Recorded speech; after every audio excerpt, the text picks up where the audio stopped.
আগস্টের ছাত্র জনতার গণ অভ্যুত্থানের পরে আজকে 3 মাসের বেশি সময় পার হয়েছে।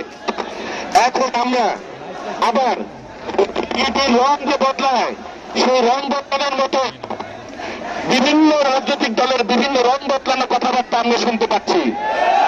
আমরা এখন ফ্যাসিস্টকে ফ্যাসিস্ট বলতে পারবো না, শয়তানকে শয়তান বলতে পারবো না, দুর্নীতিবাজকে দুর্নীতিবাজ বলতে পারবো না। নতুন শপথ দেওয়া হচ্ছে। ছাত্র জনতার রক্তের বিনিময়ে অর্জিত এই গণ অভ্যুত্থান, এই গণ অভ্যুত্থানের সাথে বেইনসাফি করে আপনারা দেশে ইনসাফ কায়েম করবেন।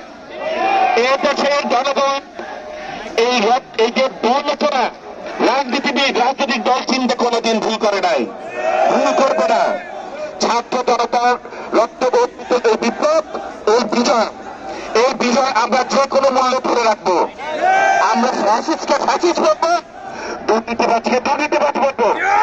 যারা আমাদের সন্তানদের গুলি করে হত্যা করছে তাদের বিচার করবো, যারা দুর্নীতিবাজ তাদের বিচার করবো, যারা অন্যায় করবে তাদের বিচার করবো। কোনো কথা করা হবে না, হবে না, হবে না। কাজেই দেশকে কারো জাগির দেয় নেই, দেশকে কারো জাগির দেয় নেই। আমরা এই দেশের মাটিতে শপথ হতে পারবে, বিচার হবে। কাজেই বন্ধুরা আমার, সবাই সাবধান।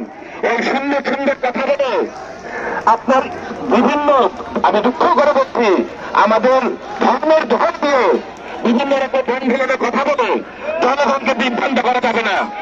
দেশের জনগণ ছাত্র জনতা ঐক্যবদ্ধ আছে এই জাতীয়তাবাদী শক্তির আড়ালে, এবং আমরা যে কোনো বললে আমরা ইনসাফ কায়েম করবো। এখন বেইনসাফি কথাবার্তা হচ্ছে। সেই সাথে আরেকটা কথা বলতে চাই, আমি প্রশাসনের দৃষ্টি আকর্ষণ করে বলছি যে প্যানেল মেয়র, প্যানেল চেয়ারম্যান দিয়ে সুবিধাভোগী দুর্নীতিবাজ ভূমিদস্যু সন্ত্রাসী যারা নাকি এই 5ই আগস্টের আগে আমাদের সন্তানদের আমাদের উপর গুলি চালিয়েছে, অত্যাচার করেছে, ধরপাকড় করেছে এবং এই সন্ত্রাসীদের সহযোগিতা করে, তাদেরকে আপনারা প্যানেল চেয়ারম্যান বসে যদি আপনারা ইউনিয়ন পরিষদ চালাতে চান, আপনারা কোথায় স্বর্গে বাস করছেন?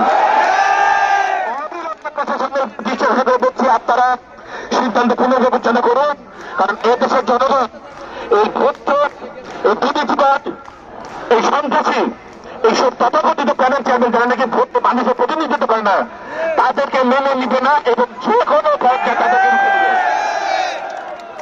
পরিশেষে আমি রাস্তায় বক্তব্য দিচ্ছি আর আপনি এখানে স্লোগান দিচ্ছেন।